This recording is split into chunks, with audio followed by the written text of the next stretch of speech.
welcome to the first Simple Interest Quizcast.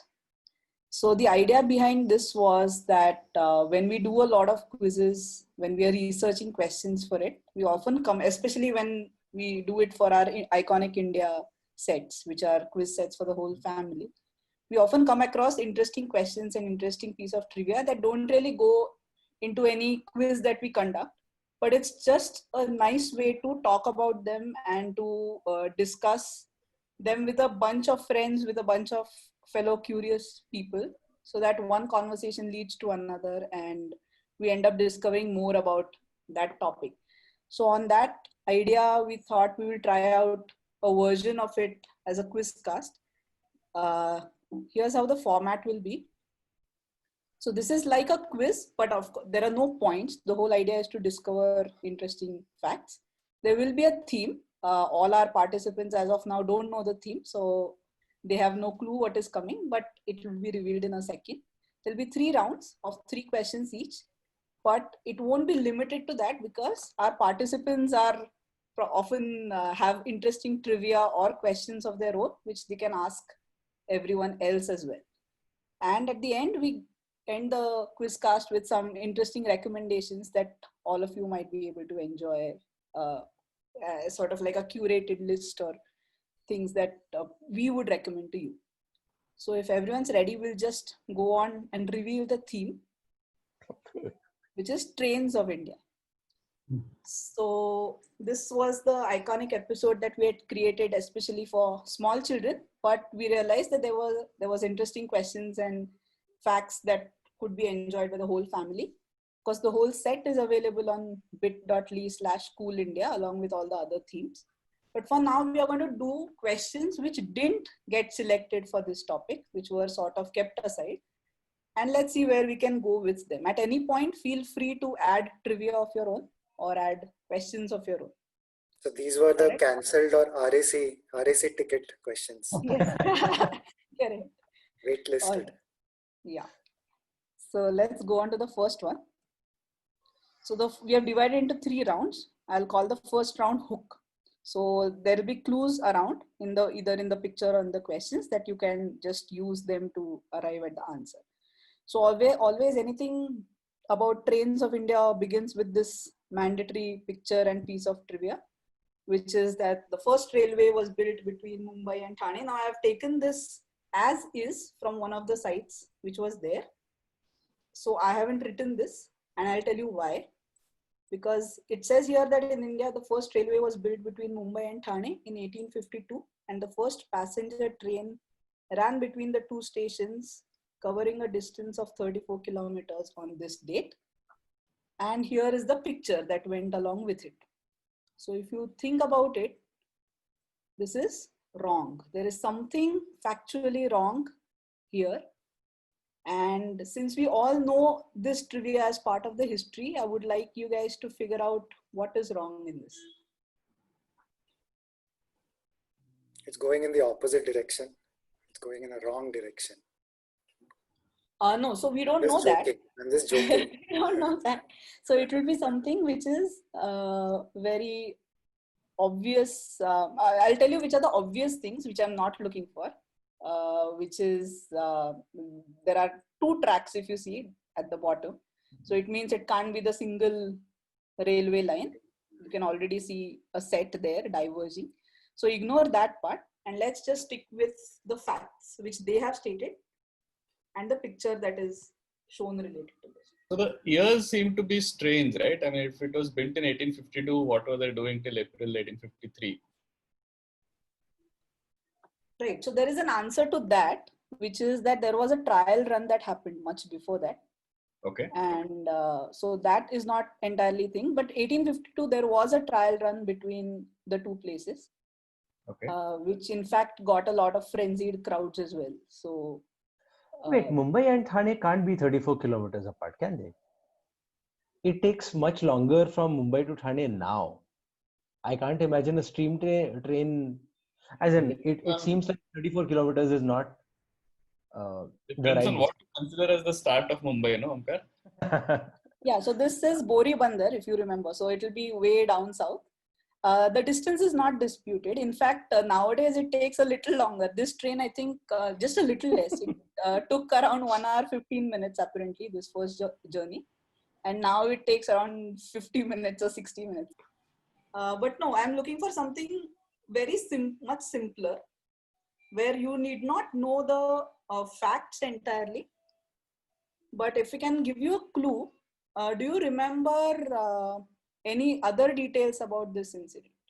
So one thing is the names of, there was this Sahib Sindh, and I think there were names of. Correct. So were they referring to these coaches, or were they? So were there no coaches in that initial run? That's one guess that I had. Correct. That's a very close guess. In fact, that is pretty much it. So the first journey had 3 engines, Sahib Sindh and Sultan, who were pulling a train of 14. Okay. So and around 400 passengers. So if you see this train itself, there obviously aren't those many locomotives at all. Nice. So Nice.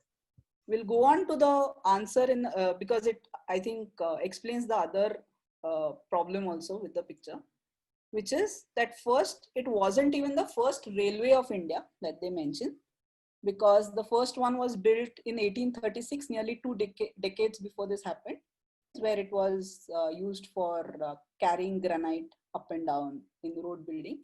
So, but it was the first passenger train. So for a commercial passenger run, that was definitely the train. And any photo or postage stamp that showed this journey should have shown 3 engines pulling a train and not 1. So if you know that there's a single engine out there, it's most likely a fake one. And this third part is where there is a slight confusion, which is that as of now, most people believe that there is one particular picture they show which is of that journey, but newspaper articles, some research ones have said that there is no photograph which actually exists of that journey. Not even that, those engines don't exist either in any of the museums. Apparently one had turned up in one place which nobody knows now where it ended up either. So much for our archiving abilities, but we don't have a picture of this journey. There is a picture of those locomotives landing, or rather dispatched from England. And those 3 are there in a picture, but not of this particular journey. So we still have a picture of those 3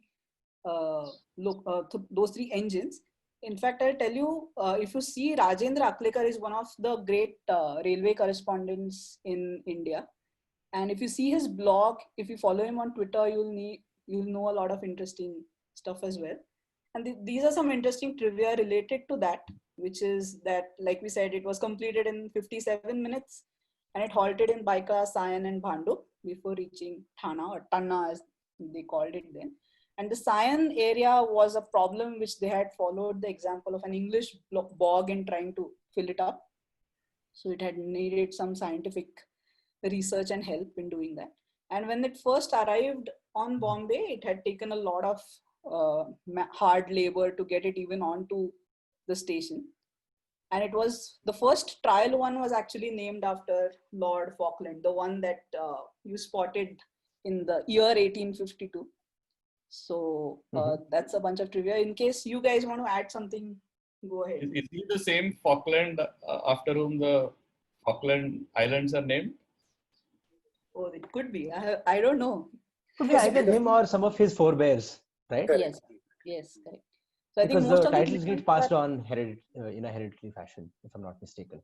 Right. So I think a lot of them, in fact, there is one more Lord Mayo who is associated with trains, strangely, because apparently he was a big fan of the metric system.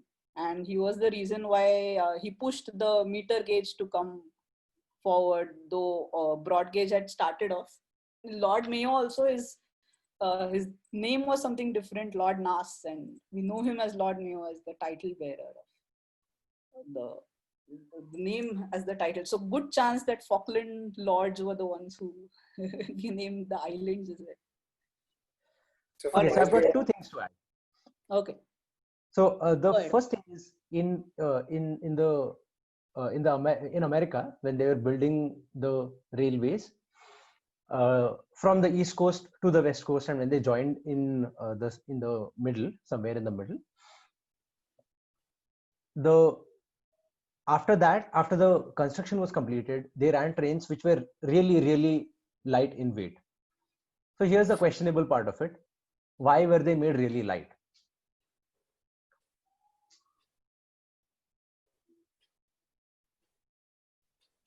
Was it because they could be transported to those locations easily? That's a good guess, but not not the answer that I'm looking for. So is it something to do with manually moving it around? Because, like third piece of trivia here, pull down a road by You people. are thinking along the right lines, literally and otherwise. They actually just put it in some rivers and let it, or they transport it using boats. Not quite, not quite. So this has something to do with the lines on which they were run themselves. So I'll wait for one more round of guesses before revealing the answer.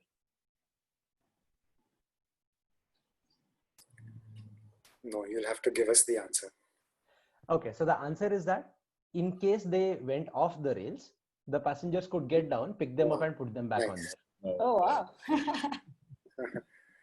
So it was literally a labor of, passengers were charged with that duty in some sense, that if it went off the rails, you had to get things back up and running. On track, back on track. Back on track, yes. Is that That's where the probably phrase it came comes from as well? Maybe, yeah, possible. Okay, great. So let's move on to the second question. So this is a cover. I've hidden the name of the author. So this story, along with a few others, 5-6 others, were published by the Indian Railway Library, which was set up by two people. One of them had a monopoly of selling books at railway stations. The other needed money to fund his journey to England and possibly around the world. That was his ambition. So ID the two. Interestingly, these were the only books that this railway library published. No other publication happened after this. So it was a short-lived enterprise in a way, but both of them are quite famous. So over to you for your guesses. I happen to know this, so I'll wait for JR and Harish to take the guesses. All of us know the. All of us know it. Okay, all right. cool. So I'll give you the answer, which is okay. You have to tell the Hang answer. on. There's no use, right? Omkar, answer the question. Okay, so go back to the questions, Anasi, please. So the publisher is A.H. Wheeler and Company, which has stores on lots of railway stations all across India. And the author is Rudyard Kipling. That's absolutely correct. May you get all the books that he wrote in those formats. In fact, here they are. We found a couple of covers of them, and he charged them. Apparently, these weren't original stories. He republished them so that in cheaper print and in a material that could be sold for just ₹1. And apparently people who had just started traveling by first class on trains had this habit of reading and buying books, which I think all of us miss. Most of our reading habits were picked up in small train journeys that we took as children. Wasn't it? So if I remember correctly, the illustrations were made by Kipling's father. You're absolutely correct. That's it. These illustrations have been made by Kipling's dad. All right, so we'll go on to the next one. Hope this is a little tougher. So this is a quote, a very prophetic quote in a way, which says, "You cannot maintain a net of railways over an immense country without introducing all those industrial processes necessary to meet the immediate and current wants of railway locomotion. So the railway system will therefore become in India truly the forerunner of modern industry." This was written in an article in 1853. So this was just, I think, just after the first train ride that we spoke about. So nothing else had been built in India or anything. So very, very prophetic, and it did turn out to be largely the lifeline of most Indian livelihood generation activities. So who is this quote from? Is this Karl Marx? And yes, Harish, that is Karl Marx. Oh, wow. So he apparently wrote a lot of things about India. And if you see his books on India, or rather this collection of articles which are there online everywhere, they tell you a lot of how life was around railways and around the time when these were written, because we cannot imagine it. No matter how much we try to read history, but when you're reading these, they do give you an idea of what the railways meant and stuff like that. So definitely recommend it. Yes. All right, so we go on to the second round, which is lines. So I'm getting to hook, line, and you know what. So here's where you make connections between some of the things I'll show you. I hope they're not too easy. Let's see. I think you will know this. But what is unique about this crossing, and where will you find it in India? Let's start with what you call it. I think that's the easier one. Is this something called as a diamond cross or something like that? Correct. So diamond crossing. So it need not always be at 90 degrees, though this happens to be like that. But where could it be? This is where the east, west, and north, south lines are crisscrossing. Should be somewhere near Itarsi or Bhopal. Close, but not in Itarsi. Okay. Ratlam, perhaps? Or Jabalpur? No, I think you're close by. You know that you have to look around the center of the country. But, is it Katni? Sorry? Katni? No. Not Katni, not Bhusal. So is this in Maharashtra, MP or NP? Can you give us the state? It is not in MP. Okay. It is not in the Madhya of the country. Here, Nagpur. Correct. So it is Nagpur. Oh, nice. And ironically, apparently, now this is where if you see the location of Nagpur and if you draw the parallelogram between all the metro cities, they say that it is pretty much where the center of the parallelogram would be. So especially if you see the extended India with the undivided India, which the British ruled, Nagpur is pretty much bang center. In fact, there is a 0 mile stone in Nagpur as well. Though Ramanand, I think there's a dispute whether it means anything, because a lot of cities have these 0 mile stones. Correct. But I think what you said about it being the center of the British India region is, I think, how it was intended to be. So, or at least that's how it is in popular culture. Yeah, I remember that even when the GST was coming into force, Nagpur's central location was supposed to be, a factor in how it can be like the hub of a lot of these, import and export. I mean, things can be transported from Nagpur to different parts of the country. I remember reading something like that. So yes, this makes a lot of sense in that way as well. Right, and it's in fact there was a move recently to upgrade this crossing to make it a little better or safer. But these are generally not considered safe. So over the world, also in the US, also there are a few, but the moves are to sort of eliminate these kind of crossings to avoid accidents going ahead. Right. Okay, so let's go on to the next one. Okay, so yeah, so there was a related one which I wanted to tell you, which is that Nagpur and Ajni, so there is a station called Ajni just 3 kilometers away. This also forms the shortest route in India. So between Nagpur and Ajni, which is not even 3, I think it's less than 3. And it's mostly used by people who work in those workshops at Ajni, which has a famous big train railway workshop.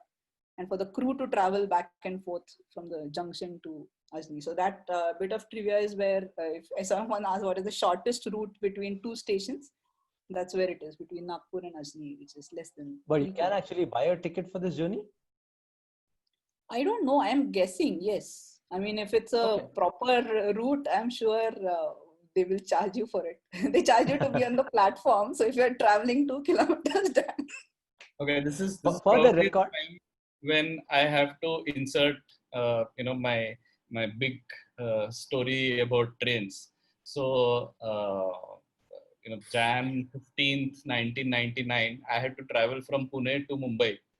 My sister was staying in Dombivli then, and I had to go. I was planning to go because my niece was born. So, and I booked a ticket, I think, by Indrayani Express, and I decided to go for a movie at Alka Theatre, just before going.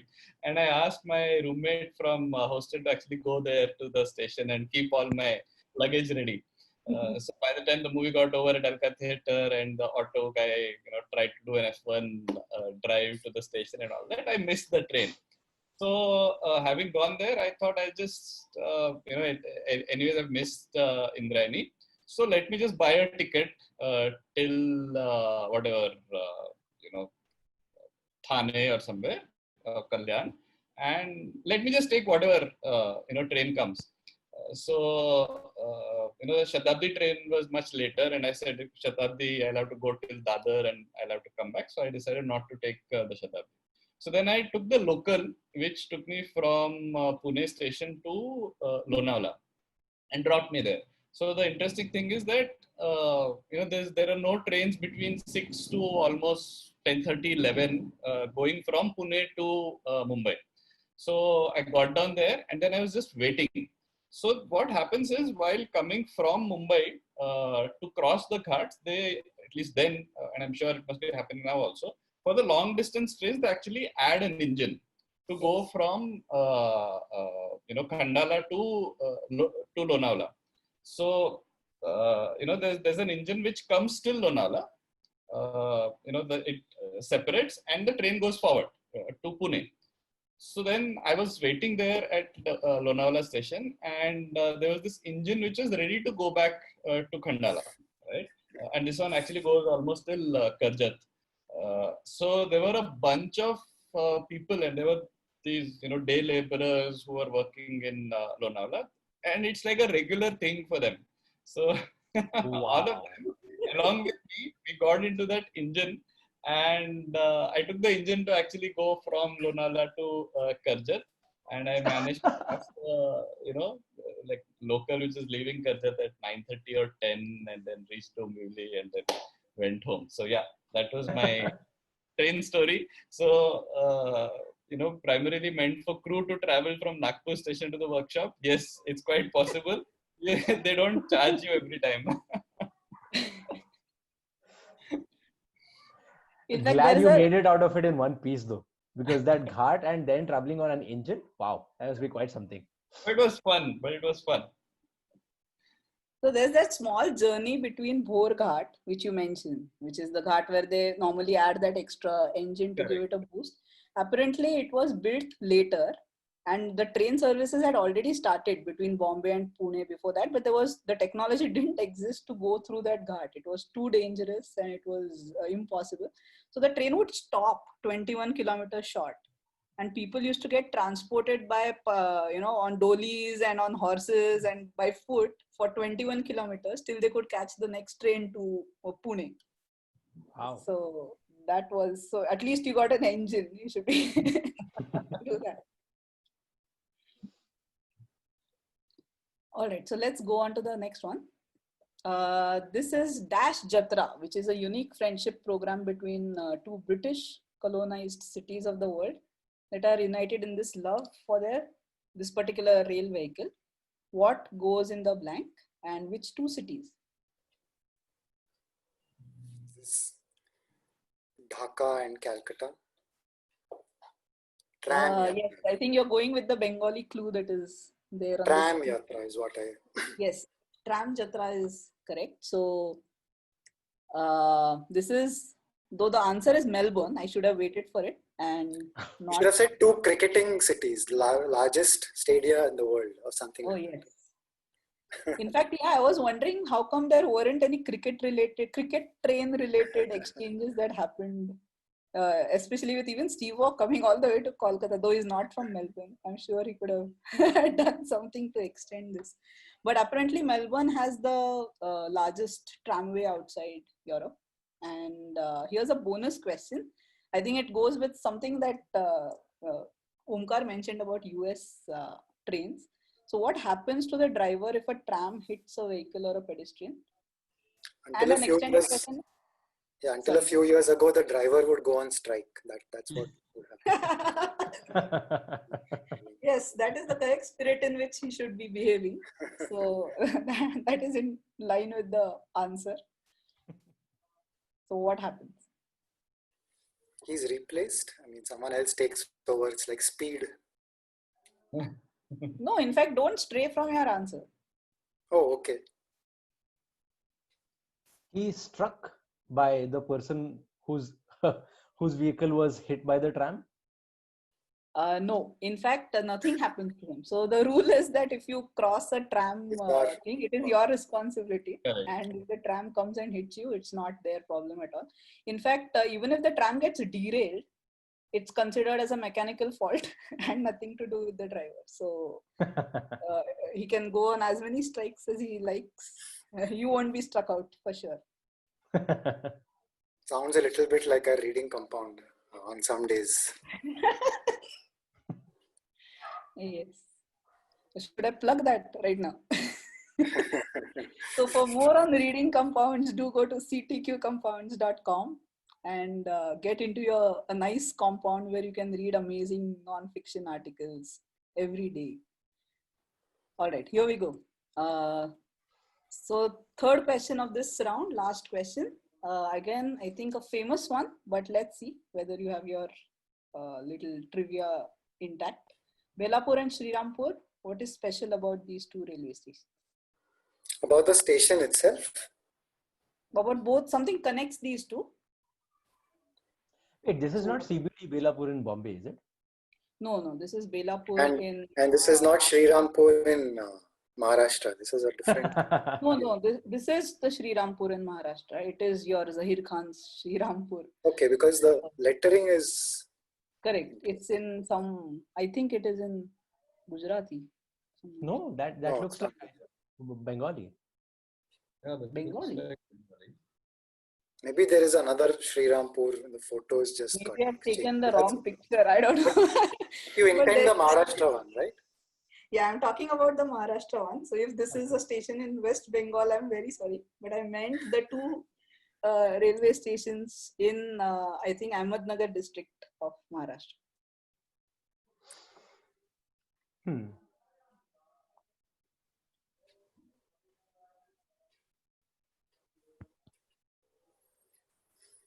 Both are in Ahmednagar, you're saying? Yes. But that is not the answer. That is part of the answer. They are the only two railway stations in the Ahmednagar district. No, not. No, I don't know actually, but I'm guessing not.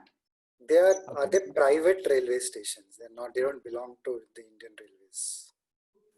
No, these aren't private. I think even the boards would sort of show that they are part of the railway network. So no, they're not private. Let me give you a hint.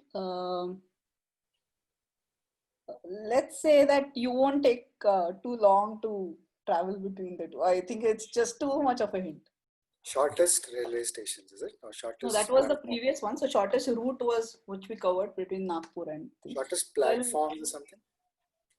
Yes, you're getting closer. So can you elaborate on that? Shorten the answer.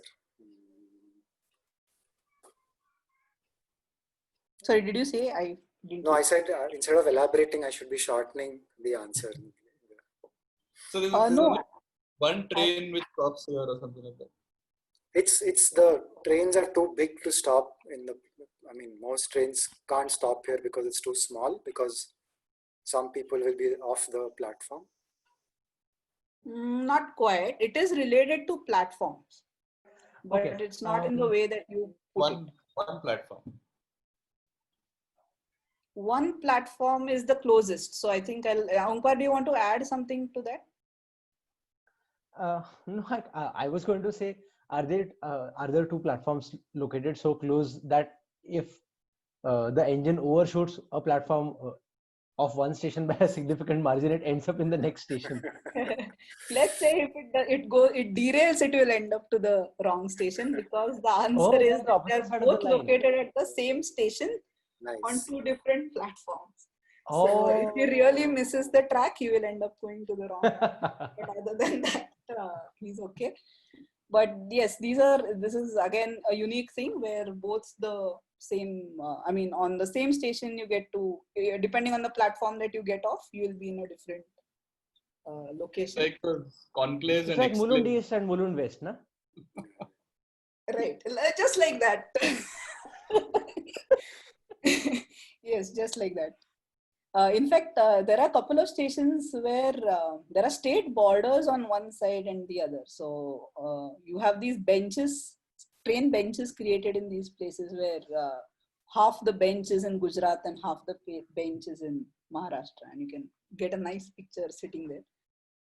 Chetan Bhagat likes these platforms. Oh yes, that would be the perfect location. I don't. Yes, if he is listening to this right now. So on Pune station, if you know, platform number 7 is actually an extension of platform number 1. Correct. Really? Yeah. Really? There is a So platform number 7? You're not making this up, are 4, you? 5, 6, and platform number 7 is actually to the extreme, one extreme end of platform number 1 towards. Oh, the Solapur end of platform number 1. Yeah. Oh, cool. I have actually boarded trains from that part of the platform, but I don't remember it being announced as platform number 7 though. It was still announced as platform number 1. Yeah. So if somebody is new to Pune station, they can really get confused. Platform number 7, where now there is a hotel. Yeah, it's like platform number 9 and 3/4. You just have to Yeah. walk through a pillar to get to platform number 7. In fact, that's a great idea. They should build that between those two. Just enter that and you're on the next platform suddenly. But I think Dadar used to also confuse me a lot because when you go by taxi and you go, you catch your Deccan Queen or whatever, you think that, main entrance you're entering, that is platform 1, but it used to be platform 5. Right. So when they announce something is coming on platform 5, it really, startled you a bit, saying, are you on the wrong platform? So. All right, so let's go on to the third and last round, which is Sinker, which is, I think, tougher questions, slightly longer open-ended ones. So let's see. So other than for moral reasons, why shouldn't you steal the electrical fittings on railways? Because is it because they work on DC and you can't really use them anywhere else? I mean, in houses. No, they work on AC, but you are very close. They don't work anywhere else. They don't work is a very good answer, but I don't think that's what I was. They work on 110 volts AC and Yes, house is 220 volts. Oh, that's correct. So unless you plan engineer has on come engineer's day, that too. That's true. Yeah. So this week has been really awesome for Omkar's engineering knowledge. I think the most important reason is that when you put these fans on the ceiling, you cannot reach that fan with your pen to actually. So it's actually interesting the way these fans start up. Yeah, when you turn the switch on, they don't immediately start up. And what I've observed on the train journeys that I've taken when I'm traveling home is that sometimes they turn in the opposite direction and then they start actually rotating in the direction they are supposed to be. So there must be some there must be some mechanism by which these motors are designed to start. They are brushless DC. So this is by design, you mean? Yeah. This is probably by design. They are brushless DC motors and they are not induction motors, so they can't go boom and be done with that. Interesting. So that's the answer. Yes, I was looking for, which is that they work on 110 volts. So apparently it's there are a lot of reasons why that are. Did your engineering thing cover that as well? One of the reasons why they did this? No, they didn't specifically teach us about wasn't the in the application of electrical syllabus engineering in Indian Railways. No, it's not in the syllabus. It was out of syllabus. Sorry. So my psychology education would probably tell me it's to prevent people from stealing them. As simple as that. So that was the question. but it could also be perhaps so that people don't face electric shocks of a larger voltage. I mean, I think 110 would probably be safer than 230. Well, that really depends on the current that is flowing through the system, right? If it's 2 volts and it's like 500 amperes of current, people would still die. Okay, so I'll stick to my my arts fields here. And No, but you are right in saying that the voltage does affect the shocking potential, because if there is a big voltage difference, it is easier for the current to flash through from the point of contact and ground. Okay. All right, so let's go on to the second one. Why was a 17th star added to the railway's logo in 2011? This was Konkan Railway, is it? It's one of the new, or is it the Metro? Calcutta Metro is a new separate division, something Correct. like that. Yes, you got it. So it starts off by the answer, I mean, would include why those stars are there in the first place. So which is to represent the 17 zones of the railway network. I didn't know this. Right. So interestingly, the Metro, Kolkata Metro got added as the 17th zone. Correct. And became part of the rail network. So it's a little bit like Metro or Metro. Kolkata Metro. Kolkata Metro. I think it was a political decision. Instead of creating yet another zone, in your railway minister's constituency, I think they made it this way because the TMC, I think, had the railway portfolio. Therefore, I think this was a good move for them to make. Something like that is what I remember. Okay. So does this mean all the metros will come under this? No. No.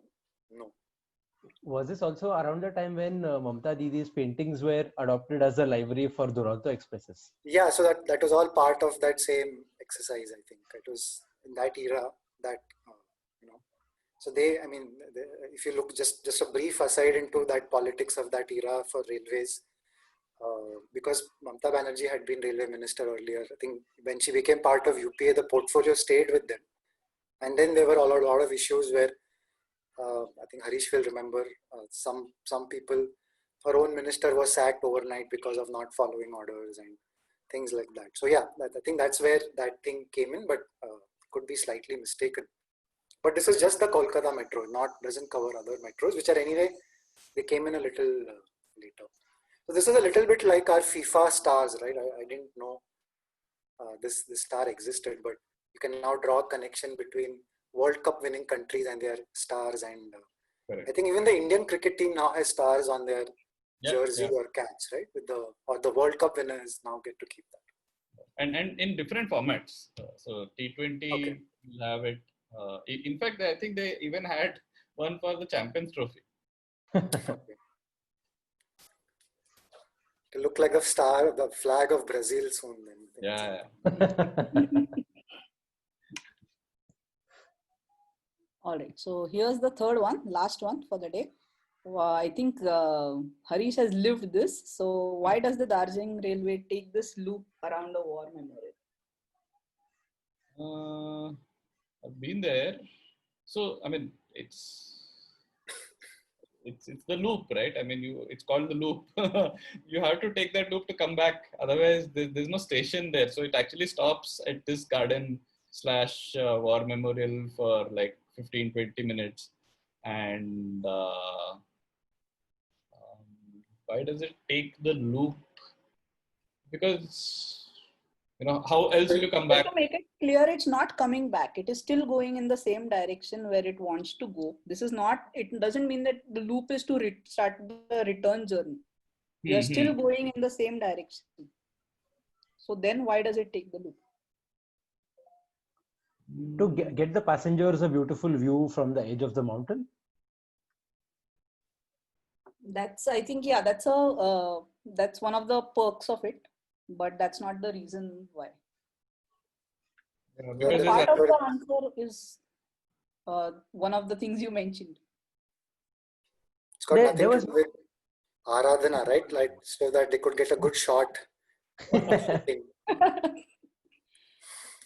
In You fact, built that war memorial, so you might as well go see it and come back. No, Just is the nearby. war memorial important to this question? No. So that is a sort of a herring there. It's not. It is, in fact, no, it is not important, but it does take. In fact, the war memorial came after the loop was yeah.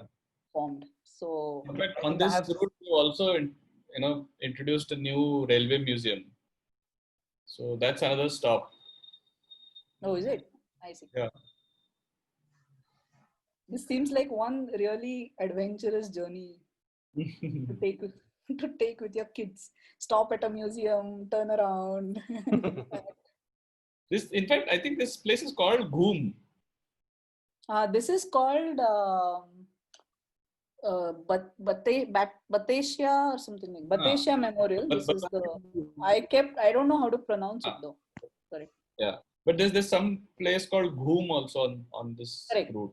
Yes, so that's again part of the answer. This is not the only loop on that route. Yeah.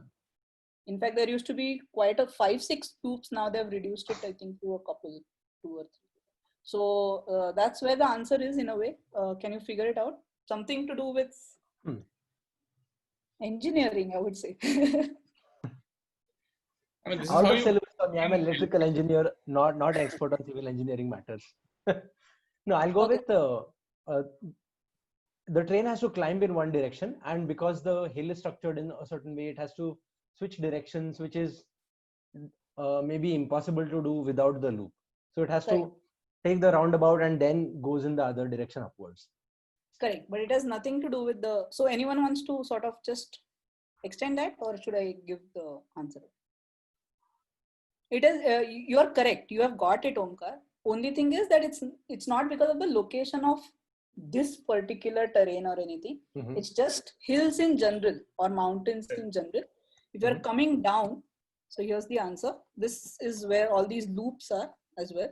So this is, I think, another one called the agony point, or I'm not sure about the loop name of this loop.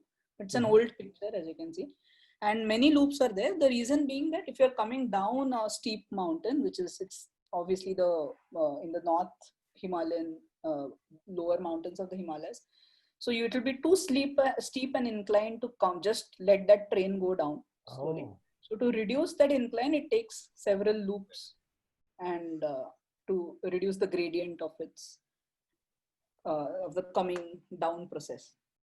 Oh wow, that's So I think really a couple of them are not there functional anymore. This Batesia loop is where the picture was earlier. And they built that as the Gorkha War Memorial, as a tribute to the Gorkha soldiers in, I think, in the 40s, or in the 90s, I'm not sure when it was built. But it was built much later after the railway existed. So that's the end of our quizzing part. So any interesting anecdote or trivia or question that you would like to share? Or something railway related? What you mentioned about the loops, it's even true for roads. In fact, the old Bombay-Pune highway and the Bombay-Pune train line also. The Bombay-Pune train line doesn't have these loops, but the road used to have. And one thing that I was reminded of was, again, one of those chestnuts in terms of trivia, but they were building this rail line between Mumbai and Pune earlier, and they had to actually come up with something cheap and something energetic as snacks for the workers there. At least that's one of the stories of the origin of this food item. So what food item came out of this specific purpose? Oh, this is the chikki. Yeah, that's one of the stories for the origin of the chikki. That while they needed it to be given to all these people who were working on laying down the railway track. I also thought it would be karwand, the there used to be these strange berries that you found on these, I mean, that you bought on a particular station between Bombay and Pune. And the whole train journey was about, if you bite into it, it either is white or it's red. So you spent your till the next station, you spend the time guessing whether it's going to be a white one or a red one, and stored accordingly. I have an interesting anecdote to add, and this is something my grandfather used to tell me. He was in the railways, and back when he was working on a station called Satara Road, he used to travel frequently to Mirrors because that was where the central station was located for the South Central Railways. It was in South Central Railways back then. It is now shifted to Central Railways. What he used to say was there was a narrow gauge train from Mirrors to Pandharpur. So people who wanted to make that journey, they'd be taking the narrow gauge train from Mirrors and travel to Pandharpur. It used to take quite a bit of time. And the funny thing is, it used to be fairly slow. So if people really wanted to, they could get down, they could leg it for a few meters, and they could still manage to catch the train. And my grandfather claims to have done this a few times back in the day, back when he was young. But like the first train journey whose pictures do not exist, there are no pictures or other documentary evidence of this ever having happened. So I don't know if and the other thing is, Mirrors also had broad gauge and meter gauge tracks at some point. So it had broad gauge, meter gauge, and narrow gauge all in one place. It has all been converted to broad gauge now, hopefully. Yeah. I know Mirrors only, in the context of railways. And music. And classical music later, but yeah, first it was always, in context of railways. That was like the big thing. I probably shouldn't be saying this, but there were this notorious Mirrors Sangli riots at some point in the history of our state, right? Yeah. Interestingly, I just finished I finished reading one book called Ubaid Nasir by Vasu's son, Avi Vasu. It's about the Bhopal gas tragedy and about the deputy station superintendent at the time, and how he actually helped. So it's a work of fiction based on true events. So interesting. I just finished it yesterday night. So yeah, I'm still living in that, on the railway station, and that whole world is, quite clear to me. I have such fond memories associated with railways. My grandfather was in the railways. Our house is located real close to the railway station. So it's like less than 100 meters after you get out from the platform. So you can actually hear all the trains passing through. And one of the pastimes that we kids had was when you heard the sound of a train passing by, you had to guess whether it was a passenger train or a goods train. So we used to actually listen to how long the sounds came, and then we'd go, yeah, this is a goods train, no, this is a passenger train, and we had the railway schedule memorized at some point. So one thing I recently found out is that train spotting is a big thing, especially in Britain. Obviously we also know of the book and the movie by the same name, but so there is apparently live streaming of some of these railway yards so that these train spotters can just watch that on the internet. So just like you have live streaming of natural events like lightning and things like that, apparently you also have dedicated streaming of these railway yards for people to look at. It is a world very different from, I mean, I've never had that kind of interest in trains, but clearly it's a huge source of interest for a lot of people. Such as Sheldon Cooper. Correct.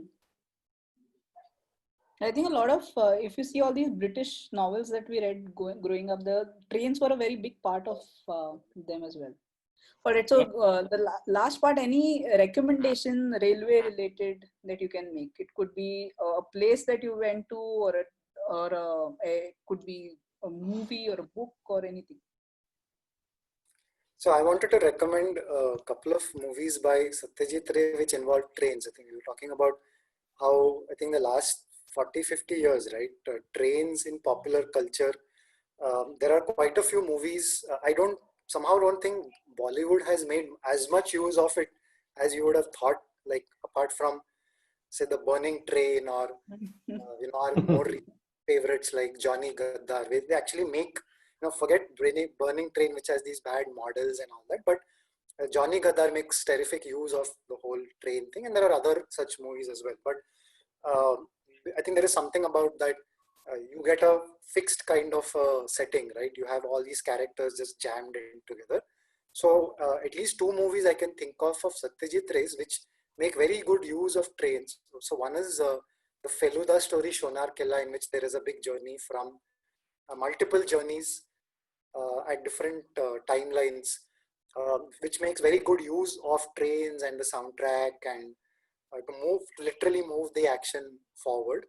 And the other one is a film called Nayak, which is, it's actually very interesting on multiple levels, but there's a superstar played by Uttam Kumar, who's a superstar in real life, going from Calcutta to Delhi as a very troubled person. He's going to receive an award, and there are a bunch of characters on that train. So it's like it's a very nicely put together screenplay, and the train journey is 90%, 95% of the movie. So very I think masterful use of that space, because it's a very limited kind of thing, right? So yeah, there are two movies that I wanted to throw in, which you may not have maybe seen so far. On the movies front, one thing that I remember having heard a lot of as a kid, but I haven't watched it myself, so I'm going to just go by what my father used to tell me, is in the movie Dr. Zhivago, there's this interval in between the movie, right? And after the interval, the movie actually starts, but they actually show a full dark screen. It's black, and the first thing that you see is when a train comes out of the tunnel. So it was such a landmark moment, apparently, that people used to go to watch the movie, even though they've seen the film many times. They would wait till the interval, the first minute after the interval, and then walk out of West End, because that's where these English films used to be shown in Pune. So a lot of people used to do that because that was such a landmark scene. So I haven't seen it because I thought if I have to watch it, I have to watch it on the big screen only, because I think that's where it will have that effect. Quite nice. Right. Omkar, you want to add something? No. Okay, so something from my end would be when we went to, I think I might confuse the two stations, but we took this journey from Mandapam to Rameshwaram. And we traveled that extra. We were supposed to come back to Chennai, but we traveled that extra distance so that we could catch the train on the Pamban Bridge back. And it is definitely something I would recommend if you ever have a trip to plan to the south and to the southernmost sort of parts of our country. It's definitely worth taking that. Pamban Bridge is obviously one of the longest, I think, bridges over the sea, and it joins the mainland to the smaller islands which are there just south.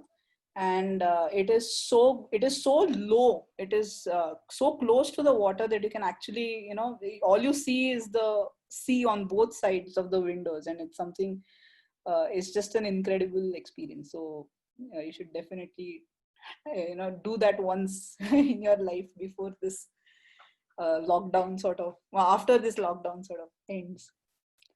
So in fact, Tanasi, because you mentioned the south, and we're talking about recommendations. So in the 90s, Doordarshan had commissioned, I think they had commissioned this, the Shyam Benegal TV series called Yatra, which is like an ode to the Indian Railways. And, so it starts with Om Puri, who is leaving his family behind. He's an army man, and he's been posted, I think, to Kashmir. So he is in Kanyakumari, I think, or he's in Trivandrum, and he has to go and catch the train. And the first episode, he misses his train, and he has to chase that. And there are a bunch of characters on this together, going all the way. Vague memories, but it is available online as well. So we recently posted an article on TV shows in India made from short stories, and one of them, while looking at that article, I was reminded of this, and I went and looked at the first episode. And one thing that I didn't realize, that the episode actually mentions a junction called Nagarkoil, which is where my father's family lived before they all scattered in different directions.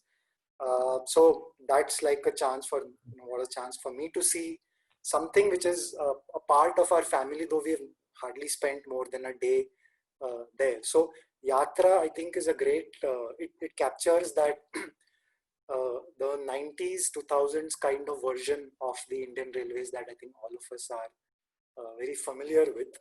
And it's that slightly old-fashioned, what now looks old-fashioned way of traveling. Right. So I think ours is going to be, you hate to say that, but the last generation, which is probably going to know all these little train-related stations and the names and these up and down and all those announcements in that drone voice. And we are all going to definitely miss that, not sharing that in the way we lived it, really. So though Omkar is much younger, so unfair on him to just categorize. No, I'm used to a station where there are no announcements. So you're already one step ahead of me. So just the one part telling you. Master came in and asked, sir, what time is this train supposed to arrive? Because train used to be not on schedule for the longest time, and they didn't have a board or anything that could call that out. Now they do, of course, in my hometown. But back when we were kids, we were just encouraged to walk into the station master's cabin and greet them properly with respect and ask them at what time this particular train was supposed to arrive or how late it was. So that was a quintessential experience of growing up in a railway family close to the railway station. So there was a famous joke that came in Amar Chitra Katha. So I want to end on that, which is, so there was this man at a railway station, and he's next to the guard's office, and he's asking him, what time does the Amravati Express arrive? He says 7 o'clock. And what time does the Sabarmati Express arrive? 10 o'clock. What time does the Deccan Queen arrive? 7 a.m. And he makes a huge list of trains. He's asking, when does this arrive and when does that arrive? And the guard says, where do you want to go? He says, no, I just want to cross the track.